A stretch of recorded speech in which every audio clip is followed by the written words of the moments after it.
Mr. Speaker, we should pass this bill. Thank you, Mr. Speaker. Honourable Trevor Mallard. Well, Mr. Speaker, I think the thing that I can say for that last speech is it was more consistent, coherent, and not attempting to move an amendment in the way that Mr. Bennett's did beforehand. And, sir, it's not exactly high praise, but the fact that the member did better than David Bennett is noted by all other members in the House. Mr. Speaker, I think it's one of these times, you know, Mr. Speaker, I think sometimes being a Wellington member is a disadvantage. When international visitors are coming into town, we're the ones, especially when ministers were called to go to the airport and do various things.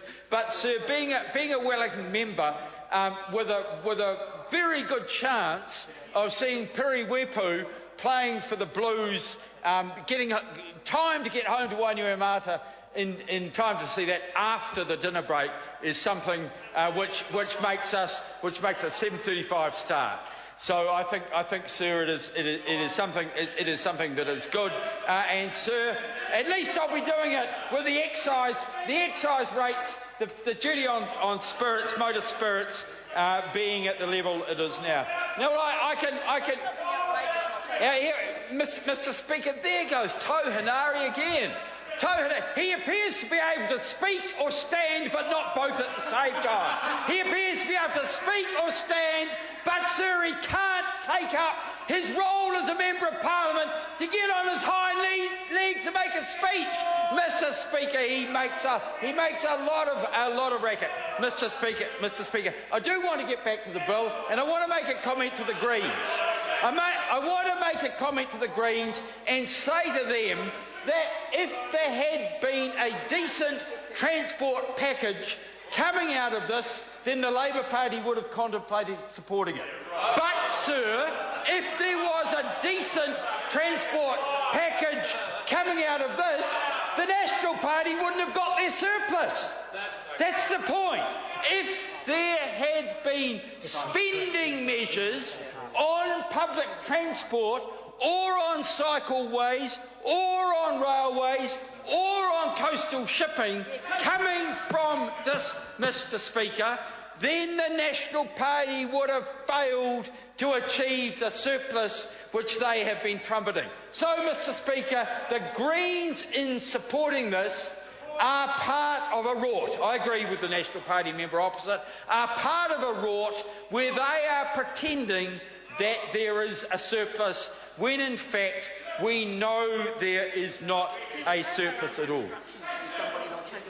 Mr. Speaker, members opposite appear to be under instructions from people. They are under instructions from some of their funders, Mr. Speaker, in order to put this... Order. No. Order. The member can't... No, I'm on my feet, thank you. The member can't allude that they're under instructions to do something, suggesting they are receiving money for that.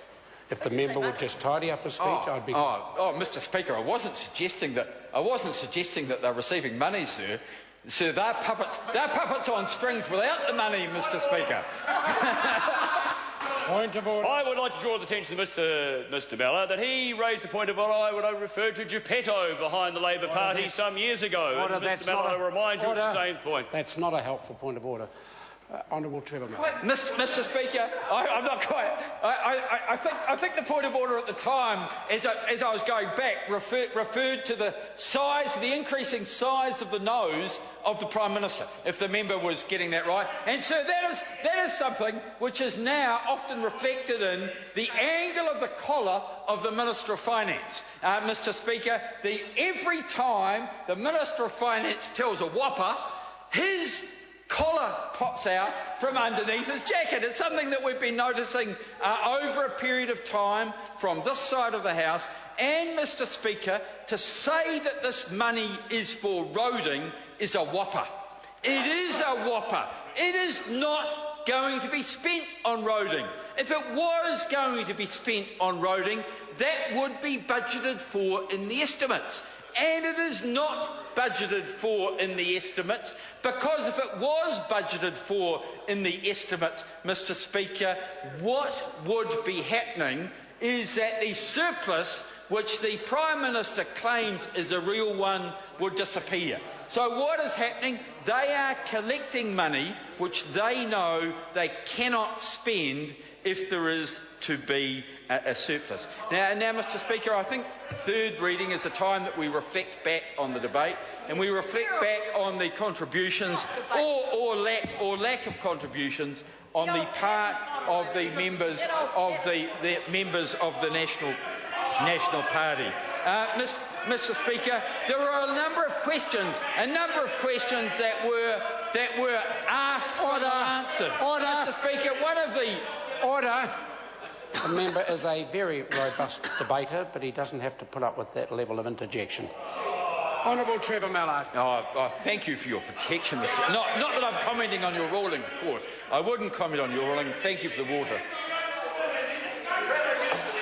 Mr Speaker, I want to refer in particular to the unanswered question relating to the very last clause, clause 7.2, which revokes new Regulation 64. So, Regulation 64 comes in, it is revoked in 2015 as part of the bill, and the question I ask is whether...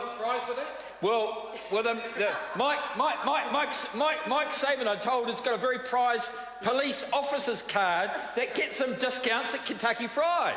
Apparently, I think it's an outrage that any police officer, but especially a retired police officer, should attempt to get. I think it would. I don't believe what Tohanari says about the member. I don't believe what Tohanari says about the member. But if what Tohanari says is true, it would be an absolute outrage for any member of Parliament to impersonate a police officer in order to get a discount in a Kentucky Fried. Mr Speaker, we see the effects of it on the member, but I believe the member. I think he probably does pay full price. But sir... Order. I'm sorry to interrupt the member. I'm not. The time has come for the dinner break. The House is suspended until I resume the chair at 7 p.m.